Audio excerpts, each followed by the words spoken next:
महाभारत युद्ध का मुख्य कारण दुर्योधन का अहंकार था। महाभारत में सबसे बड़ी गलती किसने और क्यों की? गलतियां तो बहुत से लोगों ने की, लेकिन सबसे बड़ी गलती द्रौपदी से हुई। उन्होंने दुर्योधन का परिहास ये कहकर उड़ाया कि अंधे का पुत्र अंधा।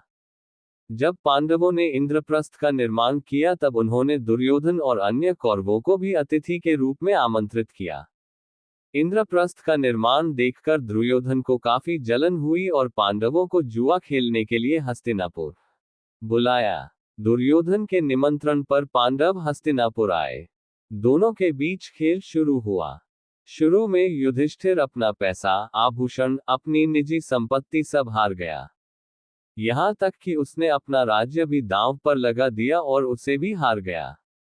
इस पर दुर्योधन और शकुनी युधिष्ठिर को उकसाने लगे कि अभी भी दांव पर लगाने के लिए तुम्हारे पास अपने भाई हैं, तुम उन्हें दांव पर लगा सकते हो। एक एक करके युधिष्ठिर अपने भाइयों को दांव पर लगाता गया और हारता गया। अंत में वह अपने चारों भाइयों को हार बैठा। तब कौरवों ने उसे द्रौपदी को दांव पर लगाने के लिए उकसाया। उन्होंने कहा कि अगर तुम अपनी पत्नी को दांव पर लगाते हो और जीत जाते हो तो तुम अपना सब कुछ वापस पा सकते हो। अगर तुम हारते हो सिर्फ अपनी पत्नी को हारोगे। मूर्ख युधिष्ठिर उनकी बातों में आ गया और उसने द्रौपदी को भी दांव पर लगा दिया और उसे भी हार गया।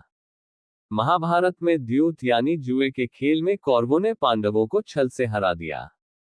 इसका खामियाजा पांडवों को भुगतना पड़ा। इसके चलते उन्हें 12 साल के वनवास और 1 साल के अज्ञातवास में जाना पड़ा।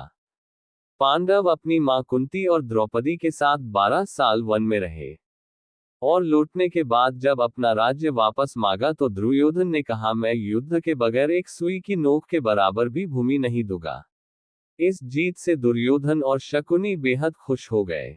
उन्होंने कहा, तुम जुए में हार गए हो, अब तुम्हारे भाई और तुम्हारी पत्नी सब हमारे दास हैं। दुर्योधन ने द्रौपदी को सभा में लाने का आदेश दिया। एक संदेशवाहक महल के भीतर द्रौपदी के पास गया और उसने बताया कि जुए में युधिष्ठिर ने आपको दांव पर लगाया और वह हार गए। इतना सुनते ही द्रौपदी क्रोध से पागल हो उठी।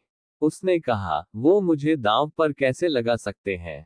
अगर उन्होंने खेल में पहले खुद को दांव पर लगाया और हार गए तो वह दास हो गए। एक दास को यह अधिकार कैसे हो सकता है कि वह मुझे दांव पर लगाए? द्रौपदी ने सभा में जाने से साफ इनकार कर दिया। कौरवों में दूसरे नंबर का भाई दुशासन अंतः कक्ष में गया और द्रौपदी को उसके बालों से खींचते हुए सभा में ले आया। भारतवर्ष के इतिहास में इससे पहले ऐसी घटना कभी नहीं हुई थी। ये घटना देखकर हर कोई खिन्न और सदमे में था। लेकिन कौरव एक दलील दे रहे थे, वे लोग खेल में हार गए हैं। अब वह एक गुलाम स्त्री है, इसलिए हम उसके साथ जो चाहे कर सकते हैं। कर्ण कौरवों से एक कदम आगे बढ़ते हुए बोला, यहाँ तक कि इन 5 भाइयों और इस स्त्री ने जो कपड़े पहने हैं, उन पर भी हमारा अधिकार है। तुम लोगों को इन कपड़ों को उतार देना चाहिए। यह सुनकर उन 5 भाइयों ने तुरंत अपने ऊपरी वस्त्र उतार दिए और अंतः वस्त्रों में एक तरफ खड़े हो गए। जबकि द्रौपदी सिर्फ एक वस्त्र यानी साड़ी में थी। वे लोग पांडवों और द्रौपदी को अपमानित करना चाहते थे। इसलिए वह इस हद तक गए कि उन्होंने भरी सभा में सबके सामने द्रौपदी की साड़ी खींचनी शुरू कर दी। कौरवों और पांडवों का आपस में जुआ खेलकर द्रौपदी को दांव पर लगाना भी महाभारत युद्ध का एक कारण है। इस युद्ध के होने में और भी कई कारण मौजूद हैं, जिनमें से द्रौपदी चीरहरण भी एक मुख्य कारण है। कौरवों की महत्वाकांक्षाएं चरम पर पहुंच गई थी। वह अकेले ही सारा राजपाट हड़प लेना चाहते थे। राजा धृतराष्ट्र पुत्र मोह में इस कदर डूब गए थे कि उन्हें सही गलत भी नजर नहीं आ रहा था। दैवयोग तथा शकुनी के छल कपट से कौरवों और पांडवों में वैर की आग प्रज्वलित हो उठी। दुर्योधन बड़ी खोटी बुद्धि का मनुष्य था। उसने शकुनी के कहने पर पांडवों को बचपन में कई बार मारने का प्रयत्न किया।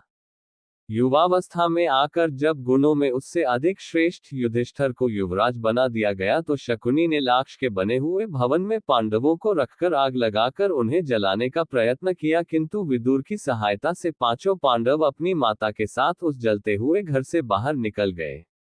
इस प्रकार महाभारत के युद्ध की नींव रखी गई। आज बस इतना ही, फिर मिलेंगे एक नई वीडियो में। जय श्री कृष्ण, राधे राधे।